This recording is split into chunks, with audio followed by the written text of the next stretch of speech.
This is the Ultimate Dallas Sports Show, sponsored by your North Texas Chevy dealers. Together, let's drive.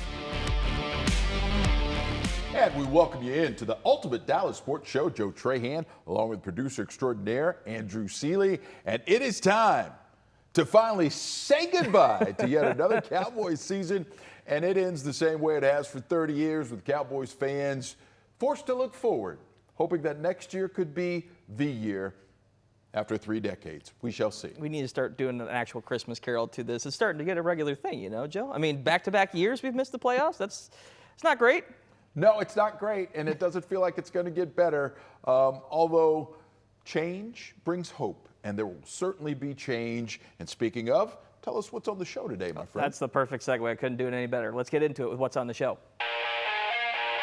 Here's What's on the Show, sponsored by NFM. So let's put a bow on this Cowboys season. They finished 7-9-1, missed the playoffs for the second straight year. No more 500 jokes. Dang it. We'll break it all down. What can we take away from this final stretch of games specifically, and thoughts heading into next season? And we play something or nothing with an eye on the college football playoff, which has gotten crazy over the first couple weeks, Joe. That's what's on the show. Now, who's on the show? Well, in terms of who's on the show, look at this guy. Get a load of this guy. The one and only Jonah Javad joining us. So it's going to be 3 amigos tonight, just the 3 of us. But we got plenty to talk about, so that's probably a good idea, right? So let's hop right into it, and let's start with some fun. Jonah, what'd you think about that oh-so-apropos ending to the 2025 Cowboys season? Oh, gosh. Yeah. Yeah, I don't even know where to start. You know, Andrew and I did the Cowboys postgame show earlier today, and, you know, we made this point, and we've kind of made it throughout the course of the season. This season felt like it was kind of doomed from the get-go with the Micah Parsons trade just days before the season opener. And so it just felt like it was off the rails from the start, and it never really fully got back on it. You know, there was a few-week stretch where you thought maybe they were a playoff team, but then you see a game like today against the Giants and, you know, a bunch of backups and still unable to beat, you know, a bad Giants team. And granted, Jackson Dart played the whole game, and he's a good young talent, but that's still a game that Cowboys should win. You would hope or think that they're talented enough to do that. And so it just felt like in some, and I think Dak Prescott actually said it on his way to the podium today, he let out an expletive as he was getting seated, and then, you know, referred to that was kind of fitting to the whole season as well. Yeah, for Cowboys fans, a lot of expletives and a lot of head scratching and where they go from here. Yeah, and it was just like that exclamation point on everything that had to drive the fan base just batty this season, right? It was a confirmation that all the things that we thought were wrong absolutely were wrong. It felt like, you know, when they practice a lot, there are periods where they call good on good, right? You have your number ones playing against your number ones. Well, this felt like bad on bad for large portions put it like that. of this game. Listen, and it was just the Cowboys' bad was really bad and hard to watch. And that Cowboys defense, which has been really, I would say, the boat anchor on this 2025 season, continued to drag them down. I don't think Cowboys fans were surprised at all. I think they've come to expect it. And because of it, we can expect change. Andrew, what stuck out most to you? I brought this up with Jonah. I thought the thing that stuck out to me was the half-measure version of this. They go in talking a big game about they're trying to build momentum toward next season. Like, this is all about trying to maintain continuity. Dak saying it carries over. And then he leaves the field without a lead in a, granted, a defensive breakdown that is one for the entire season, which is saying something based off of what this defense has put on film. But you don't let Dak walk off the field with a lead. The offense kind of sputtered a little bit, didn't convert the key 4th down late in that first half. And instead you turn to Joe Milton with a game that was kind of in the balance when you've got a potential get back to 500. We all talk about the narrative that Dak has never played a full season, where they didn't have a winning record. That kind of went out the wayside, although sure, didn't pay the second half. You can try and play around like that. But there's certain elements like that. And then also from a division standpoint, I mean, we're talking about how close the opening week was with the Eagles. If CeeDee Lamb catches 2 more passes in that game, you have a chance to sit there and think, we're virtually 6-0 in division. In a division we thought going in they could be the 3rd best team in. So by all accounts, there was a lot of momentum I feel like they left on the table by switching guys out in the second half. And aside from that, my only other takeaway is Jadeveon Clowney. I mean, I don't think we ever expected to see him have that kind of impact on this team just in general, Joe. Yeah, no, the numbers that he came up with, 3 sacks, a forced fumble, a recovered fumble, multiple tackles for loss, multiple pressures. I mean, he came up with a game the likes of which the Cowboys haven't seen since 1982. We're talking about 43 years. So, Jadeveon, that is what I call playing for another contract, brother. He saw money, he saw dollar signs, and I think he went out and got him. We'll see what the Cowboys do in terms of trying to keep him. I will say this, because I think you brought up a really good point there, Andrew. The Cowboys didn't live up to the rhetoric pregame because they said that, hey, we want to finish strong. We want to end up 5-1 in the division. We want to end up 500 for the season. I'm glad that that was just rhetoric, right? Because Dak Prescott shouldn't have played 1 snap in this football game. So I'm glad that they finally sat him down at halftime because the only thing that could have made that game worse was your quarterback getting hurt. So he didn't get hurt. That's obviously a positive. And they still ended up losing the game, which is also a positive. Because in terms of draft positioning, the Cowboys actually gained a spot or 2. They could have been 14 if things would have stayed. They're going to end up picking 12th with that top pick. And then they still got the pick from the Packers as well. So listen, in a weird kind of Jerry Jones way, it was a bad last game. It's actually going to work out okay. And I'm okay with it. I am. Jonah, I don't know if the shot of Jerry in the stadium looking sullen like the Bernie Sanders meme from a couple years back had the same mantra that I think Joe has where there's a silver lining in this. But do you agree with him in that regard? I think Jerry's definitely feeling the burn. No, that was listen, it's going to be the same salesman Jerry as we hit the offseason here. And it just feels so perfectly Cowboys that they're going to have another contract dispute on their hands with George Pickens coming up, and whether to franchise tag him or are they going to try to extend him. And he's also another player who's earned a whole bunch of money by playing for the Cowboys this season. But when I kind of step back from this year, I see a lot of talented players on this Cowboys roster. There are, but I don't see a talented team. It's lacking key players at key positions at all 3 levels of the defense, depth. And we've seen this over the last few years as the Cowboys will try to go thrift shopping for guys in free agency to try and make things work at certain positions. And occasionally they'll hit, like just bringing in Clowney and having him go for 8.5 sacks to lead the team is a win. But is that sustainable? Can you do that? Can you hit at the thrift shop, 8 out of 8? No. And so at some point, Jerry and this whole Cowboys front office is going to have to bite the bullet, probably do some contract restructures, and be aggressive for the first time in I don't even remember how long. It's been at least a handful of years since they've been aggressive in free agency. And so I don't see this team really getting dramatically better, playoff contending better until they take those next steps. And if they just keep trying to do, the bargain bin hunting, it's going to be the same position they've been in the last 2 years, and that is out of the playoffs. No, there's no doubt about it. They've got to be more aggressive. And in that sense, let's talk more about that coming up. We're going to take a break here, but afterward, we do need to talk about how does the rebuild of the defense look? How do they go about it? What should that look be in terms of the future, that Cowboys defense, because it certainly needs help. We'll talk about that coming up next on the Ultimate Dallas Sports Show. Today's headlines, sponsored by your North Texas Chevy dealers. Myles Garrett is officially the NFL sack king. The Arlington Martin grad tallies his 23rd sack on the season, breaking the single-season record of 22.5 in the fourth quarter of today's game against the Bengals. And the Stars' slide continues, now 5 straight losses, although they did pick up a point in a 4-3 overtime loss to the Canadiens.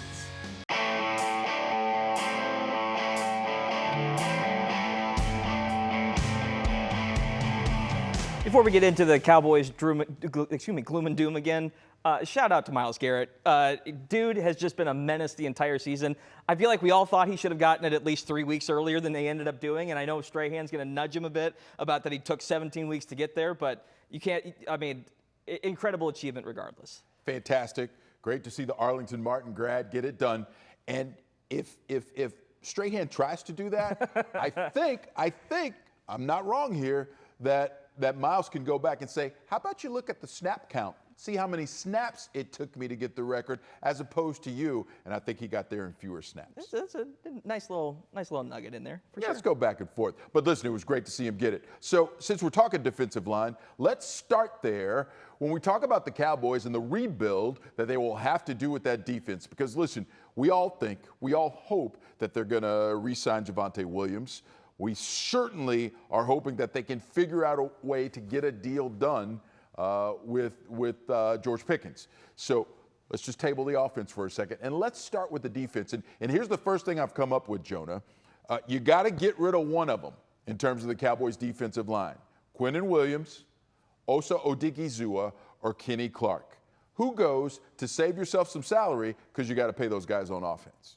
Yeah, I mean, listen, if it's you have to pick, I think it's pretty obvious that you would have to let Kenny Clark go. One, the age factor. Two, you just paid Osa and a large amount as well. And Quinnen is he makes the whole engine run at this point. So yeah, I mean, if you had to pick, I would say probably letting Kenny go. I think my bigger question is, what are they going to do at defensive end? Because Donovan Ezeraku flashed. He had some good moments throughout his rookie season, but he hasn't had a sack since Monday Night Football against the Cardinals. So should have had one today. They should have declined the penalty. But they didn't decline the penalty. Exactly. But there was still a rookie wall the back half of the season, regardless. And Clowney at his, he'll be 33 next season, and while he had a great year, I don't know how much you can bank on that, being exactly the case this year. He also had 3 against the Giants today. That skews the numbers a little bit. So I would look at Clowney maybe if they bring him back as a rotating third option at defensive end. Then who are really your bookends there? I mean, is Ezeraku good enough to start at this point? So I wonder if they try to be aggressive and bolster the ends, because it looks like clearly they've got interior defensive line taken care of with Osa and Quinnen, and we'll see about KC. All right, what about you, Andrew? You got to get rid of one: Osa, Quinnen, or Kenny.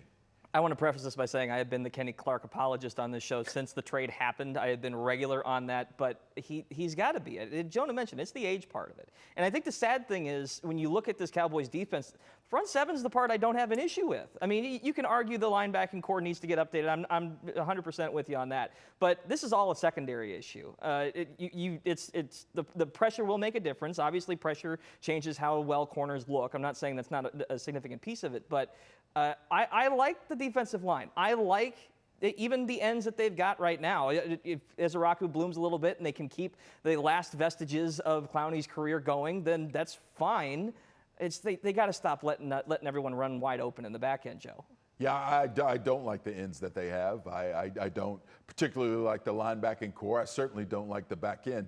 I don't like the defense very much, and if it wasn't for the saving grace of the defensive line, I wouldn't like any of it.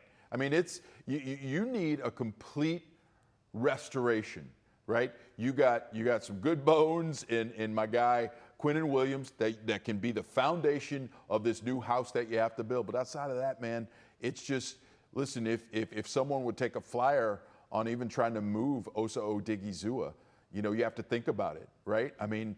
Again, he hadn't distinguished himself enough to even make himself trade worthy, and that's part of the problem with what you're dealing with. And that's why I say you can get rid of the whole thing.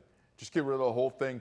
Who's your defensive coordinator going to be? Yeah. What do they stress? What's important for them to maximize the people that they have and go down that route? This needs to be a complete teardown, and you got to do it as quick as you can because your window for your quarterback, who's playing better than Dak Prescott ever has, is closing quickly, and Dak would even say that himself, and he knows it. He's going to say he's going to work as hard as he can to keep his body and everything going as long as he can.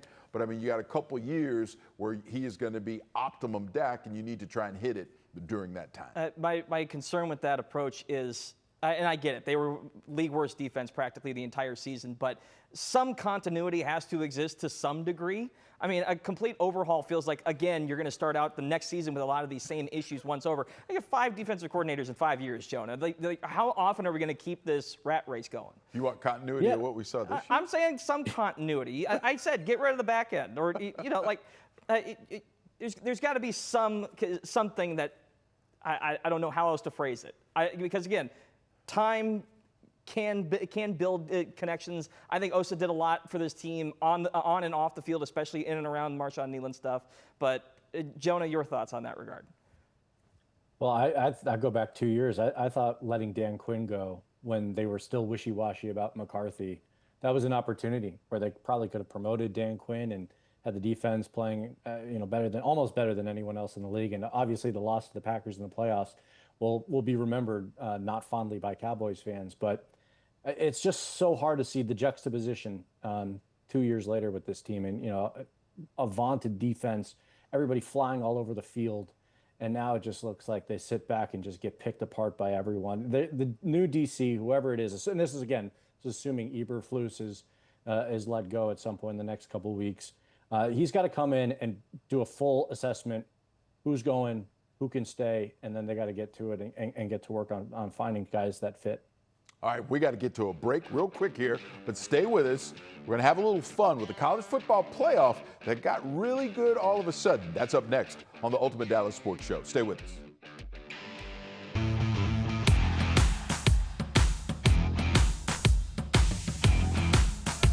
Welcome back to the Ultimate Dallas Sports Show. This is something or nothing. The concept is simple. I've got a series of facts for our panel. They just have to decide whether there's something larger at play or nothing to it at all. Tonight, we're focusing on the college football playoff first. It's the stat everyone's talking about. Teams with first-round byes are now 1-7 in 2 years of the CFP quarterfinals. Indiana, the only team to avoid losing following a bye. Obviously, this is an age-old question of rest versus rust. Jonah, lead us off here. Is this something or nothing? I think there's something to it, especially with college football. It's not like the NFL where you get a bye, you're off 1 week, and then you're playing. Some of these guys are waiting 3 weeks to play a football game, which is lunacy. And so much of football, if you cover the sport, is rhythm, it is habit, it is routine. And when that routine is broken, even if it's just not playing, it can have effects on the field. You see it in the NFL playoffs as well. So I think it's something. Joe? I think it's absolutely something, right? And I think that's why going to 16 teams, something I used to be kind of I'm good with it now, right? Because that gets rid of the bye. Everybody plays that first week. Home stadiums, it could be really good for college football. But think about it, you guys. Texas Tech, 24, 25, 26 days off. And to put it in NFL terms, that's as long as a training camp is. Think about how long training camp is, you guys. That's how long these quote-unquote kids are off. I absolutely think it's something, and it should spur change with the NCAA. I'm going to disagree in the sense that Kurt Cignetti just proved it's not as much something as people want to make it out to be. He got his guys ready to play, and I think most of us thought that game against Bama was going to be much closer than it was, and they just ran roughshod over them. They were the fresher team. It looked like it all the way through. Exception that proves the rule. That's true. Moving on, number 2. This is the first playoff semifinal without Alabama, Georgia, or Ohio State.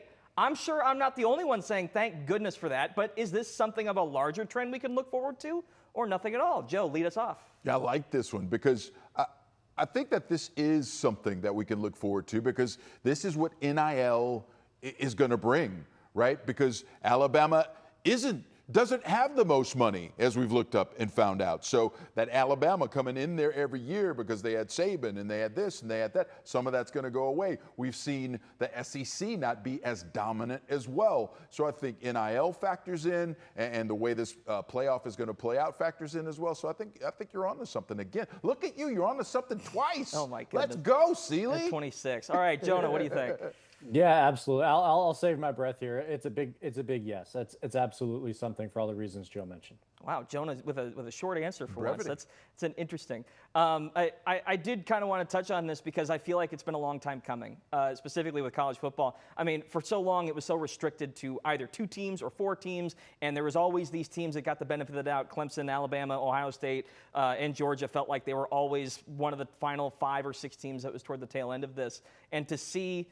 Heck, I had a conversation with one of the 2 people on this panel right before I left for vacation, and he basically looked at me and said, you'll never win a championship at Ole Miss, and all of a sudden they're one of the final 4 standing. So I think this is fantastic. Let's see how they do. Right. Hey, listen, compared to the team where their head coach used to be, or is now at, They have a better chance to win it than LSU right now. So as far as I'm concerned, who knows what the future holds? I'm just happy. We'll see how that dig ages. I'm just Andrew. happy We'll it's see how not that ages. set in stone yet. That's the important thing. I didn't want Georgia or Bama or these long dregs of the last generation to just hang out.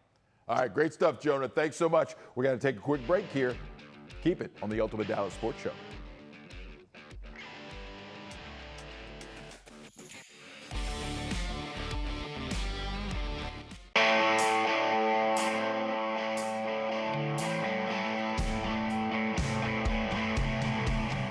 Straight years without the playoffs for the Cowboys, and watching the drama of the end of the regular season just kind of sunk the knife a little bit deeper. Again, I'm getting excited seeing all of these other teams compete for spots in the postseason, and here Dallas is sitting on the way out. Yeah, that Ravens and Steelers game was absolutely electric, and the Cowboys are nowhere near that. That's a good way to put it. Joe's final take.